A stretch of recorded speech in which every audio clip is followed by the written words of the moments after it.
Good afternoon, everyone. How are you doing today? Michael Zuber and Happy. So, it's Wednesday. I had a conversation with Anna Kelly earlier today, and we were actually going over Robert Kiyosaki quotes, and one of them hit me. I think I posted that video tonight at 5 o'clock.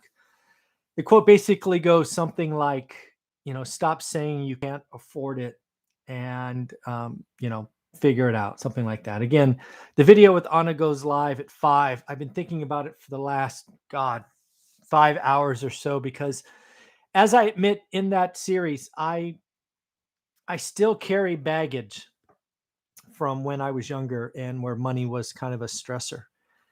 And I've been thinking about it. I've been thinking about my course, how to get started, one rental at a time, but more importantly, my Get Your Money Right course. That's the $99 course I have, and it's below. And what I've been thinking about is in that course, we actually have an exercise that we're going to do together today. So I'm going to ask for you to get out a piece of paper. It doesn't have to be this big. I got it this big so you could see it when we work on it together. I want you to go through an exercise with me where we try to figure out your discretionary hourly earnings. This is a full-on exercise in the course. It's part of choices. It's part of that $99 course, but this bugs me so much. We're going to do it right now together, at least in a small way. So get a piece of paper and let's do this thing together, because I think the question, can I afford it? I think that's the wrong question. I think can I afford it is very much a rat race, a very much consumer-based way of thinking. I think we need to break it. I think can I afford it is the wrong question. So let's do this together. Again, go get a piece of paper. If you want to do it in your phone in notes, go for it. I'm going to use a piece of paper so we can do this together. So the first thing I want you to do is I want you to write down your yearly income. Okay? I want you to write down your yearly income. And then below that, I want you to write how much you take out for taxes, your 401k, things of that nature. Lots of folks don't know that. So if you don't know what you pay in taxes, do me a favor and just assume 10%. Okay? I'm going to assume in this case, I'm paying 20%. Okay? So I'll show you this in a minute, so we're on the same page. So, okay. So all I've done so far, I don't know if you can read that, is I wrote down 60 grand and then I wrote down 12 grand. Okay. So now what I want you to do is obviously subtract that. So that's $48,000. I thought this pen would be darker. It is clearly not. So we'll do it in this pen, $48,000. So again, I wrote 60,000. I subtracted 12,000 for taxes. Now we have $48,000. Now the fun begins. What I need you to do is I need you to take that number. In my case, it's $48,000, and I need you to divide by 12. Okay? For me, that's really easy because it's 4,000. Just happened to work out. Okay, so now the fun begins. So what you have here is your net income. If you watch my daily financial news, you hear me talk revenue and net, or revenue and earnings per share. Kind of the same thing. We're building your income statement right now on the fly. So your gross revenue is 60 grand. Your net at this point is, your net after taxes is $48,000 or 4 grand a month. You with me so far? Awesome. Now what I want you to do is I want you to write down what you pay in housing. So let's just say in my example, I'm spending $1,800 a month in housing. That could be rent, mortgage payment, whatever you want it to be. Then there's transportation. Think car payments, gas, insurance, whatever you, Uber rides, whatever you spend in transportation. Now food. What do you spend a month on food, groceries, eating out with friends, all of that stuff? What do you spend on food a month? Entertainment. What do you do for entertainment? Internet, your streaming services, movies. Do you belong to gyms? What are you spending every month on entertainment? And then if you have credit card bills, student loans, things of that nature, what are you spending on those every month? Okay. So again, I just did this for example. Hopefully you can see that here. $4,000 was my net income after taxes. I have 1,800 in housing, 800 in transportation, 500 in food, 400 in entertainment, and 300 in credit or debt. So now what I need to do is I need to add those up. So real quick, 1621 plus 7 is 28. Oh my goodness, this is not good. So in my fictitious example, I'm spending $3,800 every month in fixed expenses. I make $5,000. I pay $1,000 in taxes. I have $4,000 left over. I'm spending $3,800. This is important. This is in the Get Your Money Right course. This is where everybody gets wrong. You have $200 a month discretionary. That's really sad, but so true. So now what I need you to do is I need you to multiply that by 12. Because there's 12 months in a year, right? 200 times 12. So in this case, that's $2,400. Okay? So a couple of things. Wow. You make 60 grand a year. Congratulations. But you only have $2,400 in this fictitious example to pay for. But it actually gets much worse. Because what I want you to do now is I want you to take out a calculator, because most of us can't do this in our head. I want you to divide 2,400 by 2,000, which is how many hours there are in a full-time week or full-time year. So that's, oh my God, that's so bad. That is so bad. This is going to be so ugly. Oh, I feel, that's so bad. Okay, so here it goes. 2,400 divided by 2,000. You make $1.20 an hour.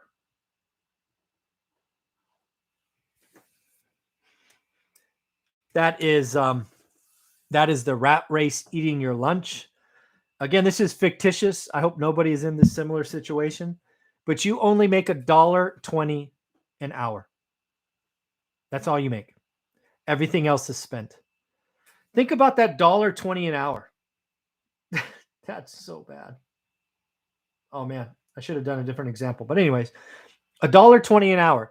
So if you want to go buy a $100, I don't know, outfit or dress or shoes or whatever, what does that cost you? 100 divided by 1.2. You have to work 83 hours. So a $100 item equals 83 hours. And if you know anything about the work week, that means you are working for 2 weeks. 2 weeks. Yes, and I see a question here, isn't full-time 2080? You are correct. If you want to divide by 2080, go for it. But I will just divide by 2,000. But yes, a full work year, 52 weeks times 40 is 2,080. You are correct. Yes. So, okay. So again, this is so bad. So $100 item, 83 hours. 83 hours is 2 weeks. You have to work 2 weeks to buy that dress or shoes or whatever. Let's assume it's a new TV and it's a $1,000 TV. That's it's easy math. I'm just adding zeros now. That's 833 hours. That's 10 weeks. I would tell you can't afford that TV. We're selling our time. This really bugs me. Every time we decide to buy something, put it on credit, buy now, pay later, we are selling future time. In this example, this person has an income problem. You need to raise your income. You probably need to lower your expenses. You probably need to lower housing or your transportation or something. If you really only have discretionary spending of $1.20 an hour, you are living really close to the bone. It's going to be impossible to save. I mean, for a year, you have $2,400 of discretionary income. That's not fun. That is a rat race. If this is you, that's a rat race you can never get out of, or at least you feel like you could never get out of. So this again was inspired by our conversation I had with Anna Kelly, my weekly expert, one of my multimillionaires that we talk to every week for you. I believe you need to start thinking about your discretionary income, not your wages, not your net, but after all commitments, what do you have left? You need to increase that. I keep reminding you of our journey with 20 years ago, getting our money right. We went from spending 100% of our income, we were this person, to lowering our expenses. We also increased our income. But yeah, we got down to about 50% fixed expenses. That way we could save, save, save, save. So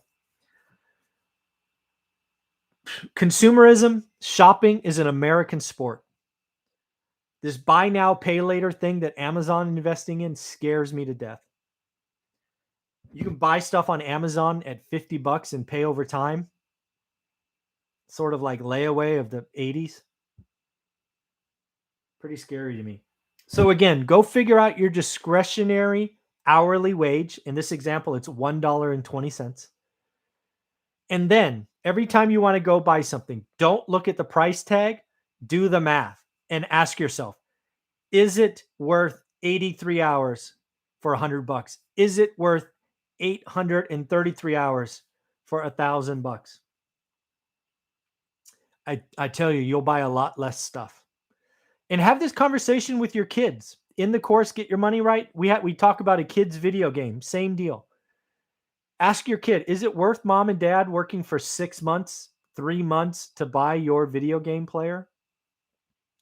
I think if you talk to kids about money and you don't make it about the price, and again, in this example, I was 600 or 60 grand. You could have just as easily made 200 grand a year. A lot of you making 200 grand a year, you are in horrible financial straits because you are spending every part of your take home pay. Please take a pause. Do this very simple exercise. Gross after taxes, divide by 12, get your monthly net income, subtract housing, transportation, food, entertainment, and then debt, credit cards, student loans. And then figure out what you have left. Divide that by 2,000, or if you want to be more accurate, 2,080 hours. That will give you your discretionary hourly wage. That's what I think you should be thinking about. When you say, can I afford it? Think about time instead. Am I willing to spend 80 hours or 800 hours? I think if we thought in time, we'd spend a lot less money. Myself included, as you will see from my posting at 5 o'clock with Anna, this still bugs me. I still haven't figured this out. I'm still stuck with memories of my youth where money was a huge stressor. So do yourself a favor, go home, play with the numbers, play with math. It's very simple. If you want, leave me a number below. Let me know your discretionary hourly wage. In this example, I make $1.20 an hour. Let me know what your discretionary expenses are. Leave the answers in comments below. Take care. Have a wonderful day. Bye.